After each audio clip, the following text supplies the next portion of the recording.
Ashok नगाटे suspend पाहिजे म्हणजे पाहिजे। पुलिस हत्याखोरी करती है।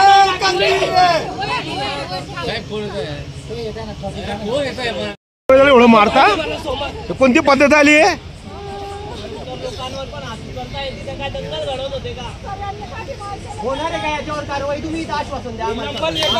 नाही मामा आश्वासन नाही मामा, सस्पेंड ऑर्डर आणायची। हा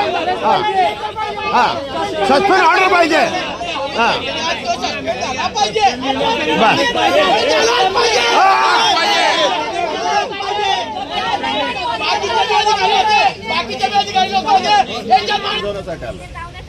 त्यांना समजवण्यासाठी आलं ना, तुमचं एक सर्व ऐकलेलं आहे ना। इथं लेडीज मारलं नाही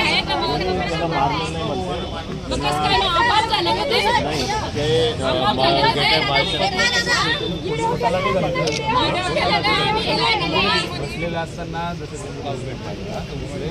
पोरं सगळी अंगावर आले,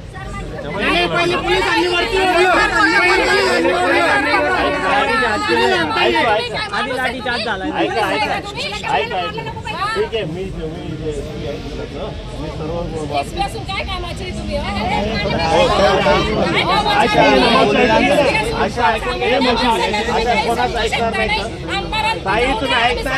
वर्षाचा ते मागे उभे होते, त्याचा मामा त्याची बहीण उभे असताना तिथे मागून डंपर आलं, त्या डंपरने त्यांना उडवलं आणि मुलगा ऑन दी स्पॉट वारलेला आहे।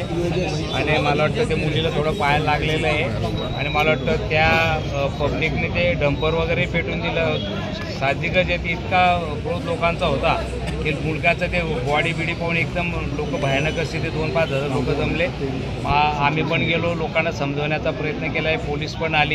त्याच्यामध्ये थोडी तू मय झाली। शेवट पब्लिक असते, पब्लिकला असा घटना घडल्यावर पब्लिकचा रोष साहजिकच असतो। पण मला वाटतं येडे आम्ही SP साहेबांना ॲडिशनल SP त्यांना सर्वांना सांगितले बाबा कारवाई कडक झाली पाहिजे आणि भविष्यात डंपर वगैरे जे चालत आहे बेकायदेशीर त्याच्यावरती कारवाई करणं गरजेचं आहे।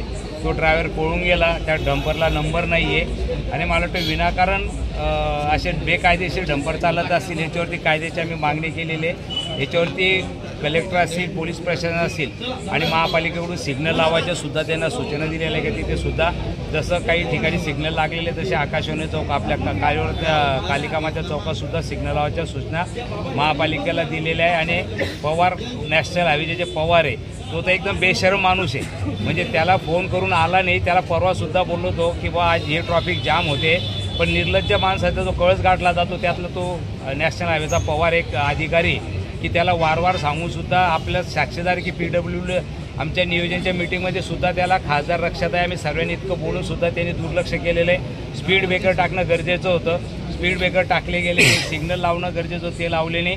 त्याच्यामध्ये जो 4थी-5वी घटना ही घडलेली तिथे।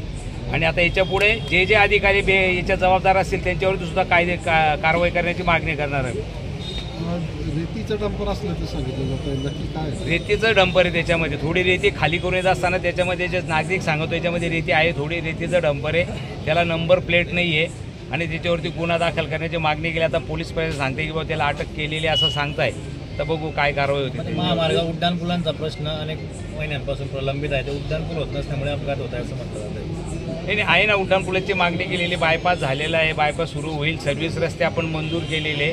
येणाऱ्या काळामध्ये आम्ही त्याची मागणी पण केलेली गडकरी साहेबाकडे आणि भविष्यात उड्डाणपूल होणं गरजेचं आहे, त्याची मागणी लवकरात लवकर करण्याचा प्रयत्न करणार। या ठिकाणी पोलिसांनी लाठीचार्ज सुद्धा केल्याचं पाहायला मिळतं, पोलिसांवर देखील नागरिकांनी हल्ला केल्याचं पाहायला मिळतं। नाही आता याच्यात ते सांगतो मी की माप इतकं होतं की त्या मापमध्ये कोण कोणाला लोटतं काहीच समजत नव्हतं, पण याच्यामध्ये जर लाठीचार्ज केला असेल त्याचीसुद्धा कारवाई करण्याची मागणी करणार, याची चौकशी झाली पाहिजे। जर नागरिकांवरती लाठीमार झाला असेल तर याची चौकशीसुद्धा मागणी करणार आहे। मामा रेतीच्या याच्यामुळे अनेक अपघात आता पण झालेले आहे, लोक मरता पुन्हा सकाळी वाढू सुरू होते, याच्यावर काय सांगा?